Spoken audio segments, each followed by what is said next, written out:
Fala moçada, beleza? Professor Flávio Milhomem na área, trazendo para você o estudo do crime de terrorismo. Nós vamos nos dedicar ao exame da lei número 13.260 de 2016. Vamos ver quais são as repercussões da tipificação da conduta de terrorismo e qual a sua implicância em relação a outros diplomas legais que já se encontravam em vigor quando da publicação dessa lei, desse diploma legal. Vamos falar sobre organização criminosa, vamos falar sobre crime hediondo, vamos falar sobre a lei número 7.960, que trata da prisão temporária, tudo dentro do contexto da tipificação, da criminalização da conduta descrita como terrorismo. Sem mais delongas, vamos para a tela, joga aí batata, beleza?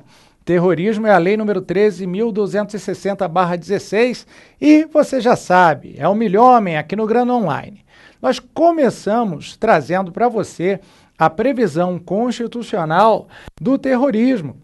O artigo 5º, inciso 43 da Constituição Federal, lá em 88, já trazia a específica regra aplicável ao que então se identificava como terrorismo, mesmo sem a devida regulamentação infraconstitucional. Veja lá o que diz o artigo 5º, inciso 43 da Constituição. A lei considerará crimes inafiançáveis e insuscetíveis de graça ou anistia a prática da tortura, o tráfico ilícito de entorpecentes e drogas afins, o terrorismo e os definidos como crimes hediondos, por eles respondendo os mandantes, os executores e os que, podendo evitá-los, se omitirem. Deixa eu usar a canetinha chamadora de atenção do Milhomem para chamar a sua atenção, para que você não se esqueça. O terrorismo, portanto, de acordo com previsão constitucional, é crime inafiançável. E também é crime insuscetível de graça ou anistia. Inafiançável e insuscetível de graça ou anistia. Vem cá comigo na 2, na 1, por gentileza, Batatinha. Aí sim, pronto, o professor acertou a numeração. Quando eu digo que um crime é insuscetível de graça ou anistia, eu estou impedindo a possibilidade da utilização de um método ou modo de extinção de punibilidade a cargo do chefe do Poder Executivo ou do Legislativo, eventualmente, quando se perdoa, quando se sustenta, por razões de políticas criminais, ser desnecessária a punição de uma determinada conduta delituosa. O terrorismo, portanto, não prevê como causa de extinção da punibilidade nem a graça nem a anistia. Por outro lado, a previsão constitucional fala também da impossibilidade de concessão de fiança no caso de terrorismo. Vem cá na 2, Batatinha, por gentileza. A 2, não é a 2, é a fiança, você sabe, uma contracautela que é dada ao Estado por parte do cidadão que é preso, seja em razão do cumprimento de mandado judicial de prisão, no caso da prisão preventiva, ou mesmo em face de sua prisão em flagrante, garantindo que comparecerá a todos os atos do processo e que manterá atualizado o seu endereço junto ao cartório, dando, portanto, essa garantia ou caução de que, caso não cumpra as condições que lhe forem efetivamente impostas para fins de concessão de liberdade provisória, a contrapartida, a consequência, será a perda daquele valor ou bem que for entregue ao Estado como garantia da palavra, a caução, a fiança. Então, lembre-se, terrorismo é inafiançável, não cabe a entrega de fiança como contracautela para a obtenção de liberdade provisória e também é crime insuscetível de graça ou anistia, que por sua vez são causas extintivas de punibilidade nos moldes que previstas no artigo 107 do Código Penal. Mas aí você pergunta, professor, o fato de o crime de terrorismo ser inafiançável significa que não cabe a concessão de liberdade provisória? Bom, o Supremo Tribunal Federal já se dedicou a esta questão e firmou jurisprudência no sentido de que a inafiançabilidade não deve ser interpretada como a impossibilidade de concessão de liberdade provisória. Logo, cabe, sim, liberdade provisória no crime de terrorismo, mas não se pode exigir para essa liberdade provisória a entrega, o pagamento de fiança. É assim que nós devemos interpretar a regulamentação constitucional acerca da inafiançabilidade do crime de terrorismo. Tudo bem? Beleza, volta para a tela aí, Batata, por gentileza. Muito bem. Vamos então dar continuidade à análise do crime de terrorismo e, especificamente, identificar a sua natureza jurídica, já que se trata de crime assemelhado a hediondo. E eu trago aqui, senhores, não especificamente a lei que regulamenta e tipifica a conduta do terrorismo, mas sim o artigo 2º da lei número 8.072/90. Lei 8.072/90. Que lei é essa? Vem cá na 1, por gentileza, Batata. Nós estamos falando da lei dos crimes hediondos. Hediondos são aqueles crimes que atraem para si um grau, digamos, potencializado de censurabilidade sobre a conduta do agente. É uma conduta que, em face do alto nível de reprovabilidade social, merece um tratamento diferenciado por parte do legislador.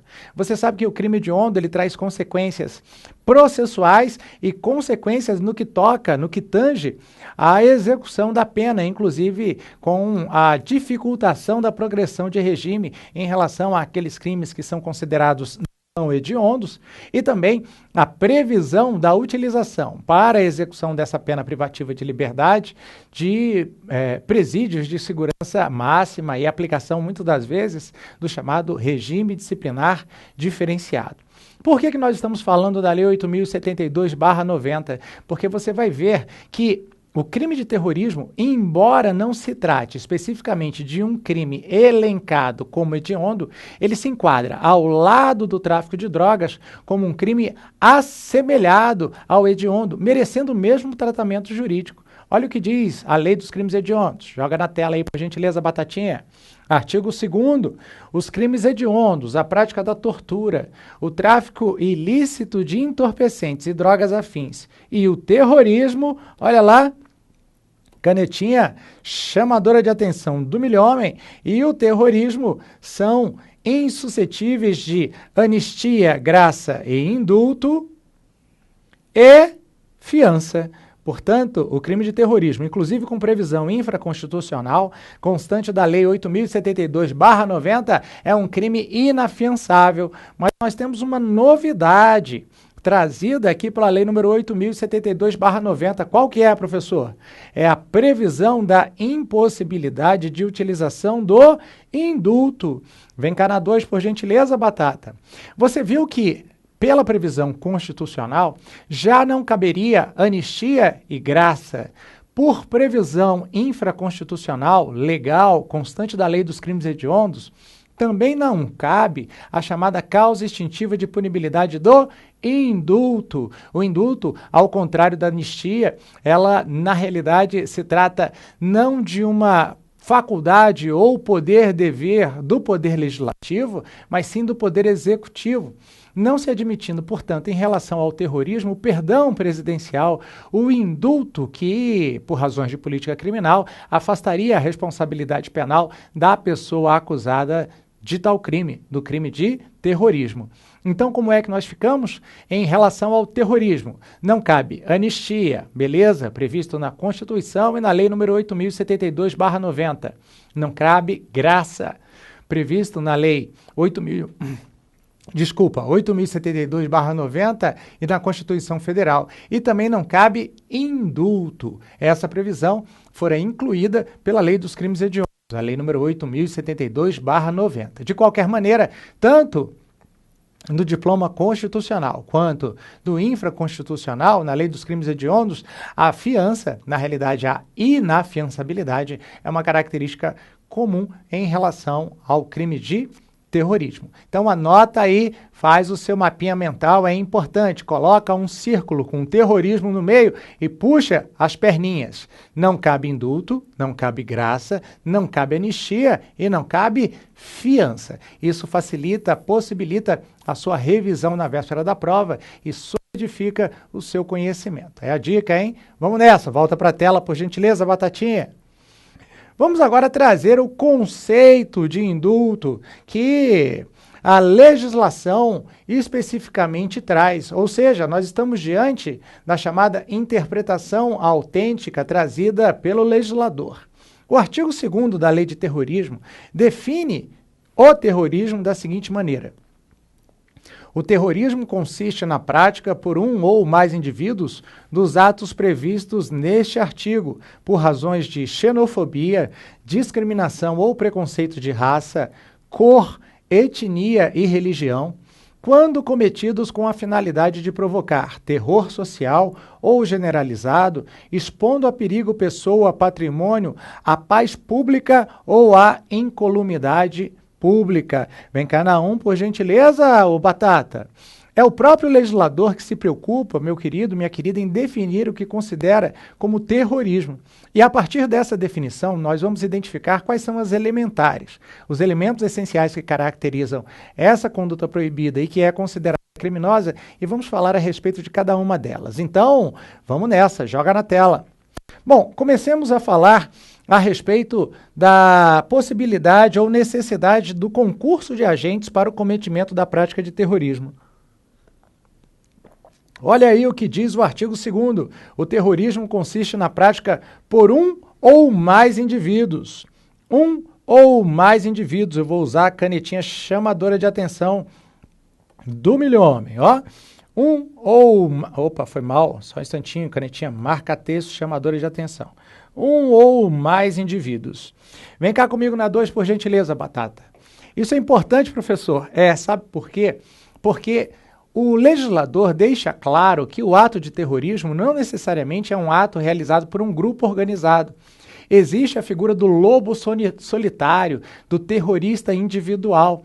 Ele é um crime unissubjetivo, que obviamente pode ser cometido com o auxílio, com a participação de outros indivíduos, de outros elementos. Não se afasta, no entanto, a possibilidade de que o Unabomber, né, aquele cidadão que causou o terror nos Estados Unidos, mandando ameaças de bomba, cartas contendo material explosivo, possa atuar também em território brasileiro, em território nacional. O mesmo se deu, e o que me vem ao caso agora em razão da grande repercussão, com a participação de 2 irmãos que, com base em artefatos explosivos caseiros, que infelizmente hoje se aprendem a fazer na internet, causaram grande estrago e comoção social durante a realização da Maratona de Boston em 2016 nos Estados Unidos. Pois é, tudo isso leva à conclusão de que o ato de terrorismo, a conduta proibida, a prática do terrorismo, ela pode ser realizada por uma só pessoa, bem como pode ser realizada por um grupo de pessoas organizadas para tanto. Então, fique ligado, beleza? Bora voltar para a tela aí, Batata. Dando continuidade à análise dos elementos, das elementares que caracterizam e conceituam o crime de terrorismo, nós continuamos no exame do artigo 2º. O terrorismo consiste na prática por um ou mais indivíduos dos atos previstos neste artigo por razões de xenofobia, discriminação ou preconceito de raça, cor, etnia e religião. Muito bem. Vem cá comigo na 1, por gentileza, Batatinha. Daqui a pouquinho você vai ver que o legislador ele se preocupa em esclarecer quais são as condutas típicas, as chamadas condutas proibidas. É por isso que ele esclarece, são atos ou a prática dos atos descritos neste artigo. Mas existe, além do elemento subjetivo do tipo, da vontade da prática dessas condutas elencadas em abstrato no artigo 2º da Lei do Terrorismo, uma finalidade última, uma finalidade específica, que a doutrina tradicional eventualmente chama e conceitua de elemento subjetivo do injusto ou, mais classicamente, de dolo específico. Não basta a realização da conduta descrita e proibida constante dos incisos do artigo 2º da Lei de Terrorismo. É necessário que você identifique também esse elemento anímico, esse elemento de natureza psíquica, volitiva, subjetiva. Qual é ou quais são esses elementos? Volta aí para a tela, Batata. Olha lá. As razões que motivam o cidadão a realizar as práticas proibidas e descritas em lei. Primeira, xenofobia. A xenofobia. Vem cá comigo na 2, por gentileza, Batatinha. O que é a xenofobia, professor? Xenofobia é o ato de perseguição de estrangeiros, é o ato de perseguição de imigrantes. A realização do ato terrorista é motivada pelo desprezo, raiva, ódio, rancor em relação a pessoas provenientes de outros países que vieram ganhar a vida em território brasileiro. Isso é xenofobia. Nós temos, infelizmente, verificado alguns atos xenófobos lá em Roraima e no Acre contra imigrantes venezuelanos que fugiram da crise econômica do país vizinho, do país limítrofe, e vieram para o Brasil. Pode, dependendo da adequação típica das condutas lá vivenciadas, caracterizar-se a prática dessas condutas pelo seu agente como um ato terrorista, principalmente em face da identificação desse valor anímico, dessa vontade, dessa motivação. O que motivou o cidadão à realização da prática proibida? A xenofobia. Ele fez porque quis, é dolo. Fez porque queria provocar o resultado, é dolo, mas isso não é suficiente. Eu tenho que ir atrás do chamado elemento subjetivo do injusto, aquele dolo específico, dolos malos, a xenofobia, o ódio voltado contra pessoas provenientes de países estrangeiros, ok? Então, primeiro elemento anímico associado ao dolo da prática da conduta proibida é a xenofobia. Mas existem outros, vamos ver quais são? Joga na tela aí, Batata, por gentileza. A discriminação ou preconceito. Discriminação ou preconceito de raça, cor, etnia e religião. Discriminação ou preconceito de raça, cor, etnia e religião. Vem cá comigo, por gentileza. É na Batata, é isso aí. O legislador traz a preocupação de envolver da forma mais completa possível esse elemento subjetivo do injusto para mostrar que a discriminação que caracteriza uma conduta racista, eu não estou me referindo ao crime de racismo, que é objeto de legislação própria, que você já teve a oportunidade de estudar, mas sim a conduta racista que envolve, ao mesmo tempo, a raça, a cor e a etnia. Ela, especificamente, é um dos elementos ao lado da xenofobia que caracteriza o terrorismo. É o ato terrorista voltado ou motivado pelo desprezo, pela inconformidade, pela raiva e o ódio contra pessoas de raças ou etnias diversas daquelas que são consideradas dominantes ou que detêm o poder econômico. E, obviamente, eu estou me referindo não em relação aos brancos, à raça branca, mas sim aos negros, sim aos indígenas, porque o legislador ele trata tanto da raça e da cor quanto também da etnia. Etnia é um conceito que vai além da cor, porque envolve também elementos de natureza cultural. Vem cá na 2, Batatinha. Então eu posso falar em etnia, raça amarela, que é o critério adotado pelo IBGE, o Instituto Brasileiro de Geografia e Estatística, ao lado da raça branca, preta e da raça parda, né? Qual é a sua cor? Eu, por exemplo, me identifico como pardo, sempre que perguntado pelos órgãos oficiais qual é a minha cor da tez, eu sou pardo.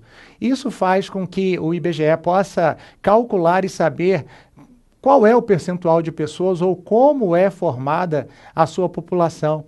Ocorre que, eventualmente, por ignorância, por doutrinas conservadoras de extrema-direita que envolvem, muitas das vezes, a reprodução de ideais nazistas, o desrespeito, o preconceito contra pessoas de outras raças, de outras cores que não a cor branca, sofrem, eventualmente, algum dano. Isso faz com que, quando se associe ao dolo, à vontade da prática da conduta proibida e se identifique também como motivação última o preconceito de raça, cor ou etnia, isso possa efetivamente ser considerado não simplesmente como um ato racista, mas sim como um ato terrorista.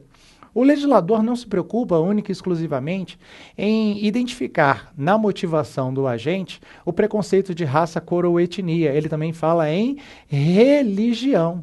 religião. Vem cá na 1, por gentileza, Batata. Obviamente, toda vez que uma determinada conduta terrorista for motivada, for identificada a partir de critérios que são religiosos, esses critérios religiosos permitirão a caracterização do ato como um ato terrorista, em face da identificação do ódio interreligioso. E quando a gente fala em ódio interreligioso, ordinariamente nós nos lembramos do ISIS, né? Do Exército Islâmico. Na realidade, nós podemos identificar o terrorismo religioso tanto por parte de muçulmanos quanto por parte de cristãos. Os cristãos também são capazes de realizar terrorismo religioso, atos motivados ao mesmo tempo por xenofobia contra imigrantes de países árabes e também motivados por não concordarem com a religião por eles abraçada, o islamismo.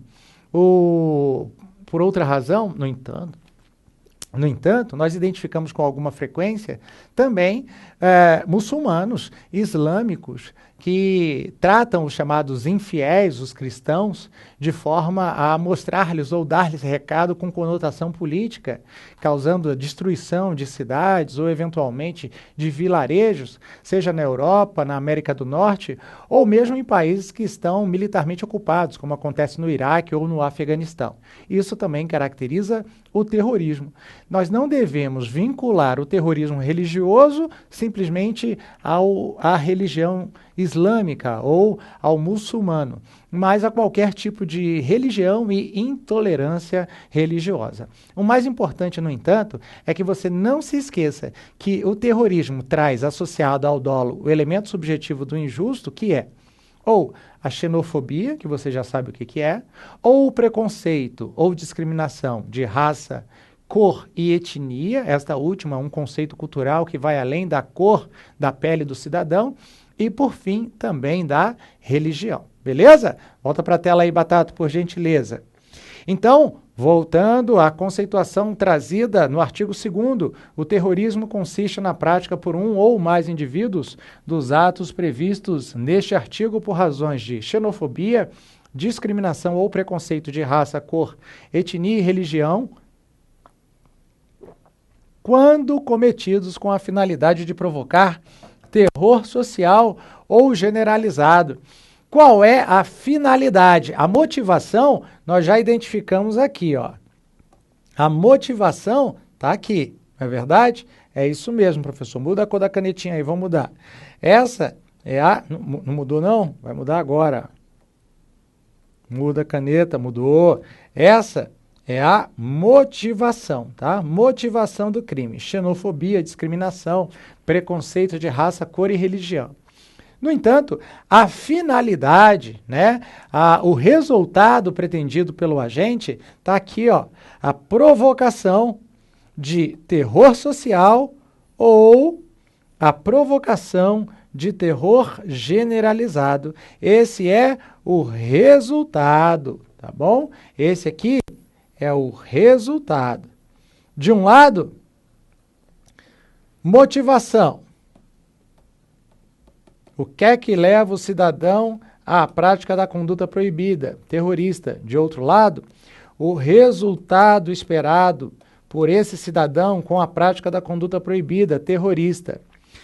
Qual é o resultado pretendido e esperado? O terror social ou generalizado, que expõe a perigo pessoa, patrimônio, a paz pública ou a incolumidade pública. Vou trazer de novo a canetinha chamadora de atenção do milhomem. Por quê? Porque o legislador traz, no artigo 2º, qual a natureza jurídica ou a classificação do crime de terrorismo, sem que necessariamente faça menção expressa a isso. Olha o que o legislador considera como ato terrorista.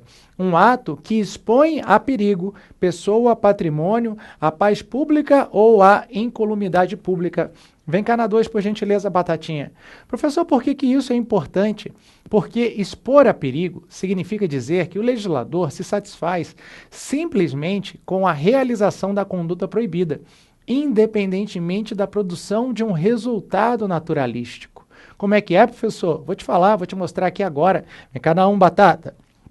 Resultado naturalístico é o dano causado à integridade física de pessoa ou coisa. Por exemplo, nos crimes de resultado ou crimes materiais, como o homicídio, a lesão corporal, o furto, o resultado naturalístico nos dois primeiros é a morte da vítima e o dano causado à sua integridade física ou à sua saúde. E no segundo, a perda do patrimônio.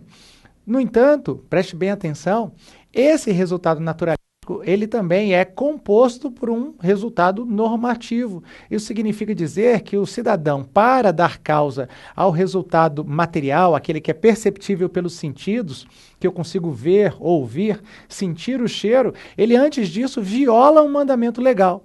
No caso do homicídio, o legislador diz, não matarás, e o faz de forma, digamos, oculta, quando considera proibida a conduta de matar alguém, vinculando a ela uma determinada sanção penal. A pena que varia de 6 a 20 anos, no caso do homicídio simples. Então, qual é a conduta proibida? Matar alguém. Qual é o comportamento socialmente adequado? Respeitar a vida alheia. Qual é o mandamento normativo proibitivo? Não matarás. Para que alguém possa dar causa ao resultado proibido, perceptível pelos sentidos, que é o resultado naturalístico, ele passa necessariamente pela violação do mandamento legal. Ele realiza aquilo que é proibido. Pois é, em alguns crimes, o legislador ele não exige que se apresente tanto o resultado normativo quanto o resultado naturalístico. Tanto a realização da conduta contrária à norma legal, ao mandamento legal, quanto a violação da integridade de pessoa ou coisa. O legislador, em determinados crimes, se satisfaz simplesmente com a realização da conduta proibida para atribuir responsabilidade penal a alguém.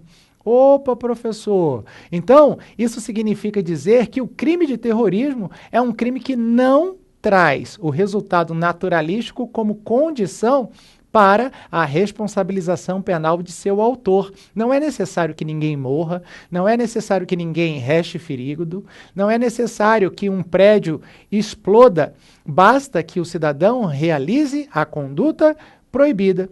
Vem cá na 2, por gentileza, Batata. Isso permite que nós classifiquemos o crime de terrorismo como um crime de atividade, ao contrário do crime de resultado. E tudo isso decorre da conceituação trazida pelo legislador no artigo 2º ao que se considera como terrorismo. Volta aí para a tela, por gentileza, Batatinha. Olha lá. Expondo a perigo pessoa, patrimônio, a paz pública ou a incolumidade pública. É necessário matar a pessoa? Não. É necessário ferir a pessoa? Não. É necessário mandar pelos ares o patrimônio?